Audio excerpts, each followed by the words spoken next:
Peace, barricade.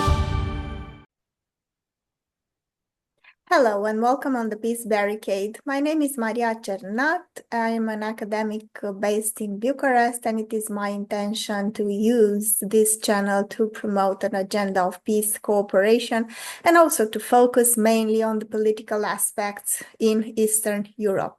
It is with great pleasure that I invite to our cameras and to our microphones the International Secretary of the Party of the Radical Left in Serbia, Marko Crnobrnja. I hope I'm not butchering his name. And he is here to discuss the incendiary situation in his country, where we have now student protests, mass student protests since November 2024. They erupted when Novi Sad, fatal railway station canopy collapsed, claimed 15 lives and left 2 severely injured. Led by university students, the protests have spread to 200 cities and towns across Serbia.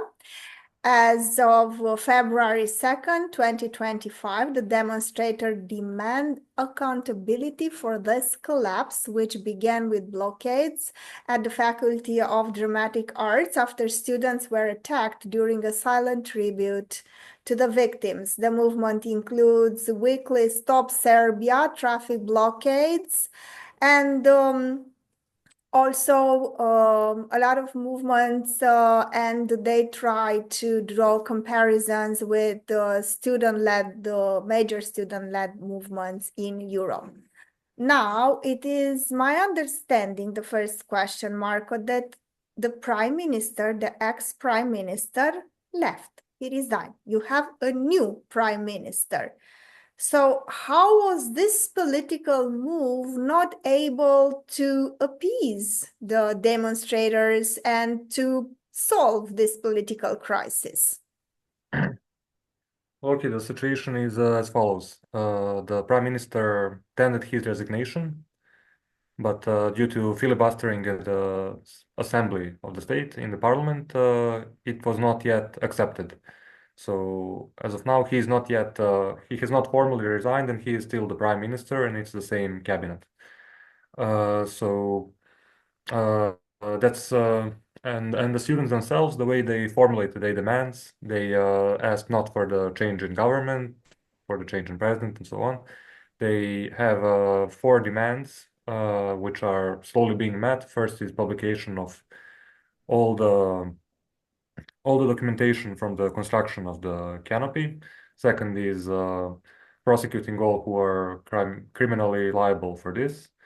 And also prosecuting those who attacked students protesting before. Also, they asked for clemency for all the student protesters that have been charged with for blockading traffic in the previous protests. And as a fourth demand, they also asked for increase in university budgets, for education. So their strategy in this movement is to insist on these 4 demands, and to not fall into the trap of dealing with politics. So they do not wish to see, they did not ask for a different government, they did not ask for resignations of head political officials. They asked for these 4 demands to be met, and they said previously that they will continue blockading, occupying the faculties, even though the governments may change, the people who in power may change, but they still need to have this solved. They're asking for accountability for this catastrophe that happened with the canopy. Yes, this is very, very interesting. Why do I say that? Because it is interesting how a catastrophe triggers this type of response. You probably remember that we had a tragedy in Romania. I don't know if you remember that a few years back we had a club collective, and there was a fire, and a lot of people were burned to death. It was in 2015. a lot of people were severely injured. And it is interesting how this type of catastrophe was transformed into a political weapon aimed at the then incumbent Prime Minister Victor Ponta, and he resigned, and the protests stopped. But it is very interesting that this is not the case in Serbia. Now, why do you think that this type of catastrophe triggered this type of response? Is it because some of the companies, or maybe the main company that was in charge of that building was Chinese? Do you think it has a geopolitical dimension? What do you think? Because tragedies happen. I mean, let's face it, there are fires, there are all sorts of tragedies, and only some kind of tragedies, only some tragedies transformed and have this potential of transforming themselves into wider political movements. Okay. So one thing should also be noted is that people don't perceive the position of prime minister in Serbia as being that important as the president, because there is this sense that the president has more or less monopolized all the state functions, and this is also part of the protest narrative, because he is offering to solve the problem somehow, and the response of the student protesters to him is, you are not, and this is not your sector. So you're not the prosecutor, you're not the judge, you cannot solve this. We are asking the institutions to work. So for the prime minister to resign is not seen as such a big step as it would be maybe in Romania, because there is some sense that the president, that the ruling party will organize new elections and just set up a new cabinet, or even just vote in a next cabinet with some other politicians, and the prime minister will just be rotated into some other position, maybe not in this cabinet, maybe in the next one. But that in general, like politicians here give resignations from time to time, but they always return in some new cabinet. So okay, there is also like this. The fact is that the protests themselves were originally started by the liberal opposition, but they only got their strength when the students entered them in an organized fashion. So the students organized their faculties around direct democratic lines, where all students and no one from outside the faculty are taking part in discussions and resolving what steps to take. And this is a completely self-organized system, which has means to defend itself from cooptation by the opposition media. So, for example, the opposition and the media try to separate some student leaders from the rest of the collectives and make them into some kind of a leader, media personality, have them show up all the time on the same TV shows and speak the things that the opposition wants students to speak. And the students gradually came to stop these kind of people from building their careers. So the student bodies decide themselves who they're going to send to the TV shows when the TV shows demand that. They also don't allow media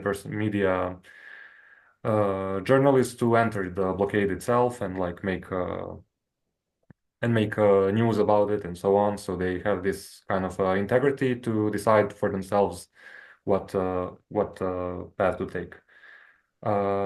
And also, it should be noted that it's not just about the students. The students are the backbone of the protests, of the movement, because they're numerous, they're well organized, and there is like a clear demarcation line between the students and the opposition politicians and other activists who try to like co-opt that. But also we have numerous cases of unions. New unions are being formed. Some unions are also entering strike. You have a wide consumer boycott. You have small businesses doing lockouts in protests.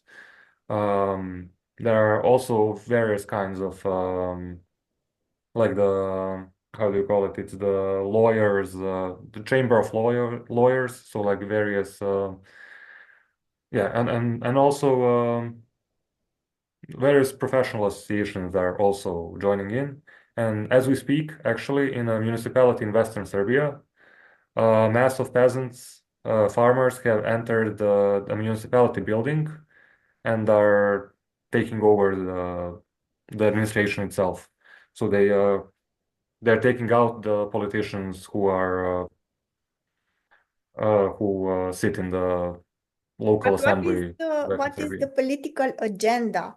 Because there has to be a political agenda. I mean, I don't see why are students going to so much trouble just to see the people who may have caused this tragedy punished. Don't they have an ulterior agenda? I mean, what do they want? And I will, okay, I will put this question after that because I'm very curious if they are also, what is their position in terms of geopolitics? Are they for more involvement on the side of Ukraine in the war in Ukraine, or are they for peace, or are they not interested in that? Well, we'll actually have various kinds of students in it because, okay, so this was originally started by the opposition, Mhm. which is mostly pro-EU, pro-Ukraine, and so on. But the students themselves are not so willing to toe this line. So, for example, there were people who brought EU flags to the protests, and you had students take the flags from them and stop them from showing them. Because there's this wide perception, which is true, that the EU itself is holding Vučić in power. And Vučić himself, he sports himself as this kind of a pro-Russian, pro-Chinese kind of going in both directions, catch-all person, but he also is actually sending weapons to Ukraine secretly. There are some like reportages about this. So in the protests themselves, there are some kind of I wouldn't say pro-Western messaging, but there is this kind of a middle-class sense that Vučić is leading us away from civilization and so on. But also there are opposite messaging, like there are people who are coming with flags about not giving up on Kosovo, like yelling stuff against the EU, against the US also. Uh, but on the other side, we have like the official Russian diplomacy. Maria Zakharova has given a statement that says that this is a color revolution and that Serbia should defend itself from like foreign interference and so on. And this is pretty effective on with the older generation that still have trauma from the previous color revolution.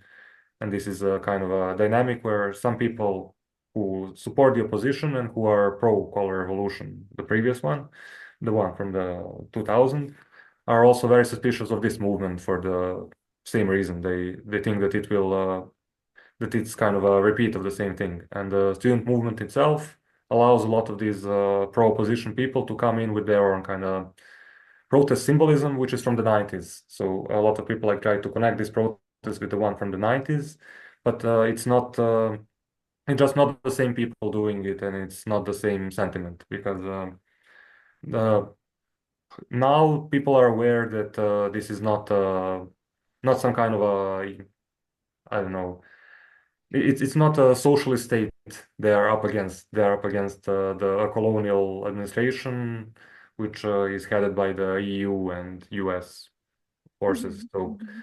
so geopolitically, I don't think there's this kind of sense because in Serbia, a very small minority, around 10% of people actually want to join the NATO. 10% of people want to give up on Kosovo. And now only a minority even wants to continue with joining the EU. So these people are probably present at the protests themselves, but they form a small minority in the protests in the society as a whole. So there is no danger of Serbia joining NATO because of this, because nobody actually wants this. Um, and the opposition I think. itself is like more stricter than Vučić in joining the EU. So, for example, the opposition asked for government to introduce sanctions to Russia. They want to like join the war and so on. but the opposition itself has been marginalized in this protest, is being marginalized right now. So there isn't this kind of a geopolitical situation as in Slovakia or Georgia. I think it's a completely different picture here. This is very interesting because you, of all people, should know that there is a very dark side of this very interesting organizations like NATO. You had such an experience with that organization, you in Serbia, isn't it? And especially with their bombing campaign and all that.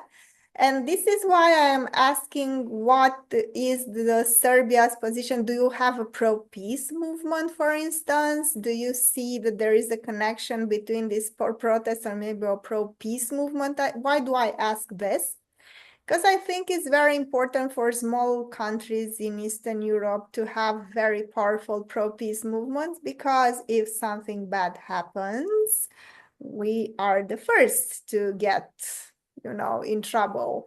Since even Romania, we claim to have such a wonderful army and, defenses and all the rest. But defenses for what? I'm telling you, for nuclear power plants, for roads, for railways, and not so much for the civilian population. So thanks for nothing, in terms of defense and all the rest. It's not human life that it comes first. And this is why I'm asking, do you see a pro-peace movement, and do you see here a potential of people advancing a pro-peace agenda?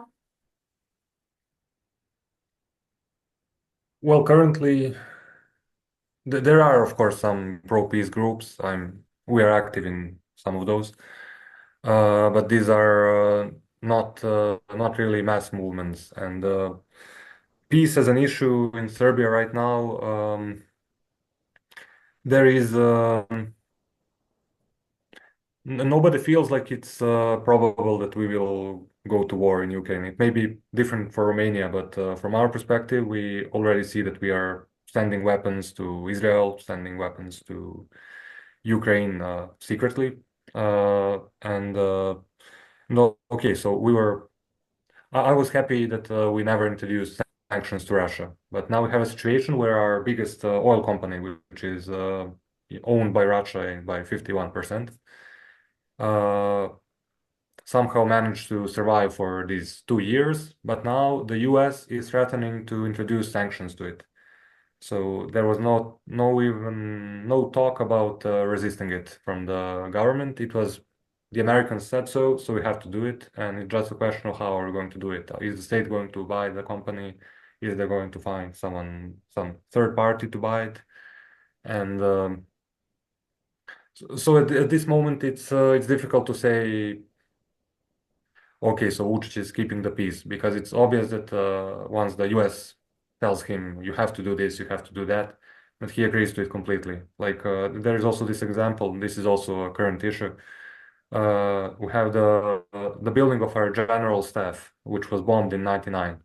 It's a beautiful building that represents the canyon of Sutjeska. It's a place in Bosnia where the Yugoslav partisans fought against the fascists, and it's this kind of a valley. And like this building itself was bombed in the aggression in '99, and we decided to keep it as it is, as kind of a monument to the aggression itself.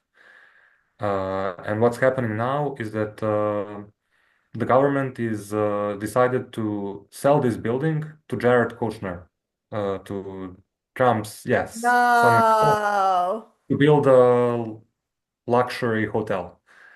And it's totally, they just allowed it, and people are protesting. There's some kind of resistance to it, because it's not only symbolical, like even on a legal level, it's a protected cultural like a building, so you can't just sell it. But they pressured to remove this protection to build this like hotel or whatever, luxury apartments. And they said they're going to like make inside the complex itself, they're going to make this kind of a monument to the victims of the aggression. So we'll have like Trump, who is like the main exponent of American imperialism, making a Building monument. a monument. Oh, Building a, man, this is fantastic. Thank you for sharing this because this is surreal. I mean, yeah, you have the descendants and the representatives of the very state that created that chaos and destruction in your country now building the symbolic building that was representative of that and offering to build a small monument as a reminder of wow, yeah, that's it's crazy. Like, fantastic. and do you know about like Rod Blagojevich? He is this a former Democrat who was there was some affair concerning corruption. He somehow, I think, he was jailed for corruption in the U.S. and Trump brought him back into politics with the story that he was falsely accused and so on for whatever reason. And the situation is that, as by the matter of chance, Blagovic is of Serbian descent. So, and he's one of the most important Trump aides now. So they're going to use him. They're already using him to create this kind of a sense that Trump is with the Serbs now. Like, because this is a common like misconception about how the empire works that is promoted by media. We always think that somehow we are going to lobby for something. We are going to send some good Serbs into America to explain to them that they shouldn't have bombed us, and they will like tell us they're sorry, and then everything's going to be all right. They're going to give Kosovo back and so on. So they're like This idea of purposefully, working with the government, and you know, there is Audre Lorde with the famous phrase, the house of the master will never be dismantled with the tools of the master, but it yes. seems like we never learn. But you know what is curious in what you're saying? I mean, the protests are almost too good to be true. And what is the positive potential of this huge mass movement? Because there has to be some reasons other than the catastrophe that motivates such vast amounts of people to protest and to express their anger. Well, the reasons are multiple. As I said, there are different kinds of groups joining in, and I'm not happy with everything about the protests themselves. Like you have different kinds of work collectives. You have bus drivers now who are striking because of the privatization that's been going on, because they sold a lot of lines in Belgrade. Bus lines have been given to private entrepreneurs to drive. Um, Also, we have like teacher unions who also asked for a raise because their wages or salaries are pretty bad currently. Um, Also, we have like the small businesses. They also have their own sense of and their own interest because, as a matter of fact, they're usually being like victims of racketing in Serbia because there's very little like rule of law, so it's easy for petty criminals to organize crime to like take money from them, literally. So a lot of people are feeling humiliated in Serbia. Uh, in a way, it began and it mostly is so far kind of a middle class riot because a lot of these people feel like their degrees don't matter anymore, that their expertise is not being valued because a lot of people made a lot of money by having government contracts, by being involved in crime and so on. So a lot of these kind of middle class people are angry at that and also angry at the voters of the governing party, which are on the average, I'd say, poorer than the opposition. So there is this kind of it does tend in some cases to attack these poor people in some ways which are not constructive to me. And at the other hand, we don't really have an organized political force that could take power now. That was, you read Exactly. my mind because that was exactly the next thing that I wanted you to tell. Isn't there a political, a progressive? Because from what you're telling, there has to be a progressive political force that could take all these grievances and articulate them into a political program. You don't have something like that? Well, we do have some progressive forces which are effectively pro-NATO, which are pro-EU and No, so on. not that type of No, not the type. I know. We also have, uh, well, they're all kinds of right-wing groups which are anti-NATO, anti-EU to a degree. A lot of them will maybe be pro-Israel, for example, or be this kind of a. You understand me, and even these groups are too small to take power themselves. So it's when it comes down to it, it's either this civic opposition or the governing party, which is currently in power. So in terms of like regime change, and like changing the government, I'm not hopeful at all that we can get a better government from this. But what we can get from this is the government which is more afraid of its own people. So there could be some kind of a citizen right being asserted here, because for the first time in a long time ago, like the government is afraid of what they can do. So there are like various kinds of how do you say they're giving ground. For example, they're allowed for transportation in Belgrade to be completely free now, free of charge, in a 2 million people city. So it's like the biggest city in the world currently, which has free transportation, which is incredible. Also, they're going to lower the cost of studying. They are like all of the demands which are being brought out now are being met. So one big thing is also this lithium mine. As I said, the farmers in Western Serbia are now entering municipality houses and kicking the politicians out because of this.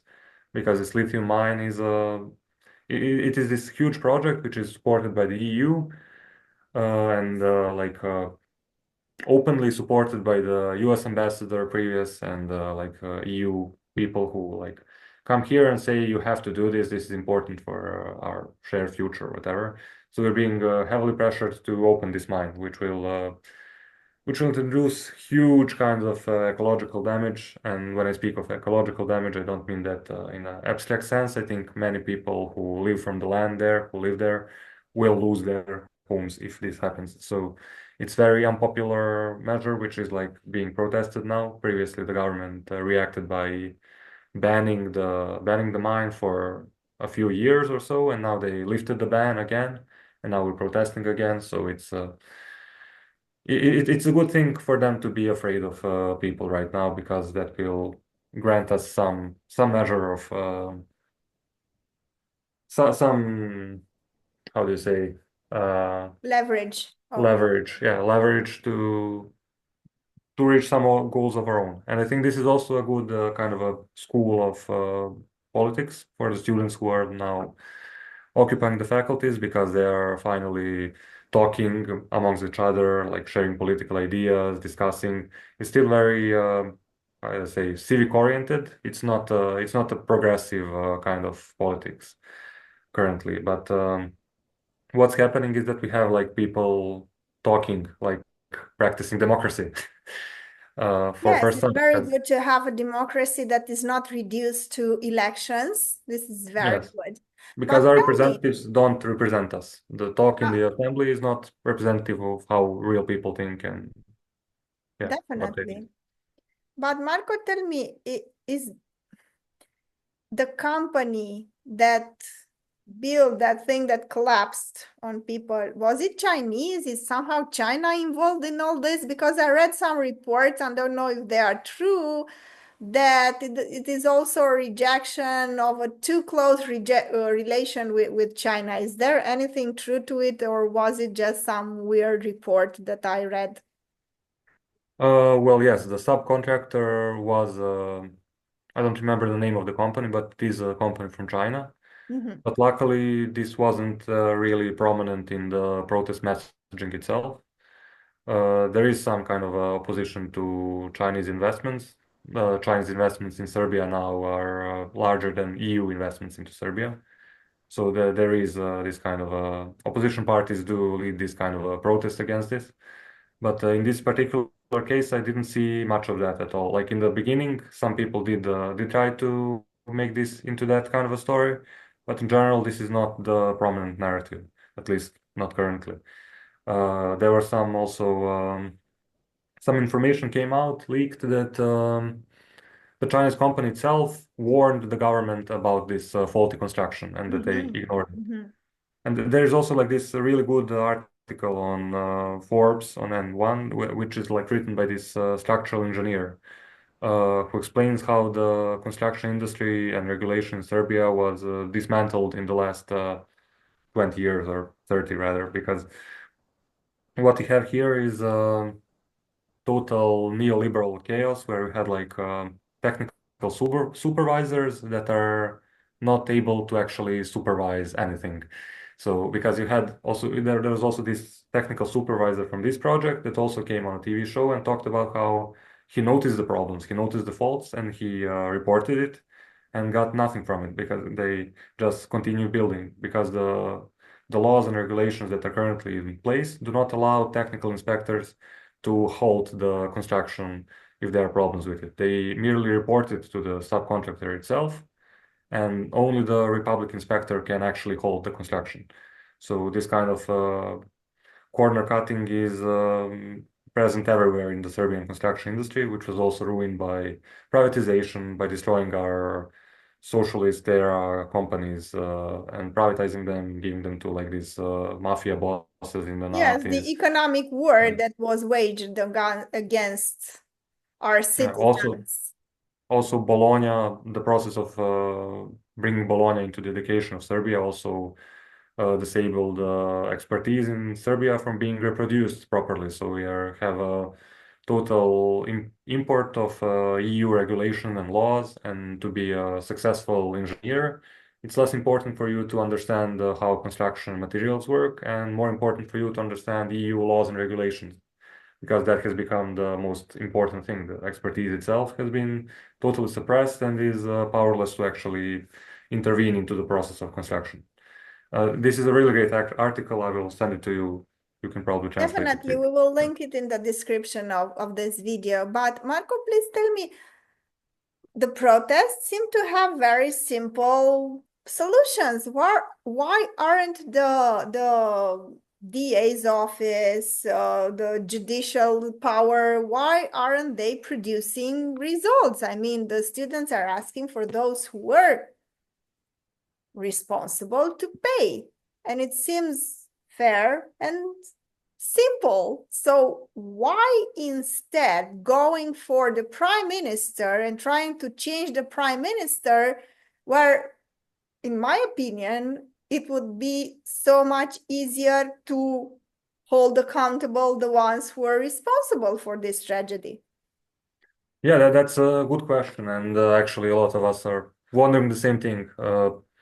One thing is that the institutions themselves are not that autonomous here. Like a lot of this does depend on the president. This is also all. This is somewhat overplayed in opposition narratives and so on, but it is the fact that he controls a lot of these things, and The nothing is president, yeah, Vucic, you yeah, remember yeah. Vucic. That he does rule in this kind of overbearing way that very little things happen without his intervention.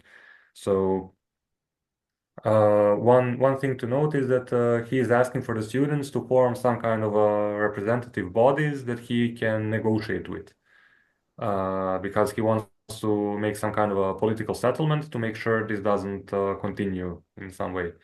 And the students themselves, they do not want to have representatives. They want direct democracy, and they think that the demands themselves are clearly defined as they are, and they're asking for them to be met and not to negotiate about it. So the government did try to say that they already fulfilled these demands because some people were arrested, they had some resignations.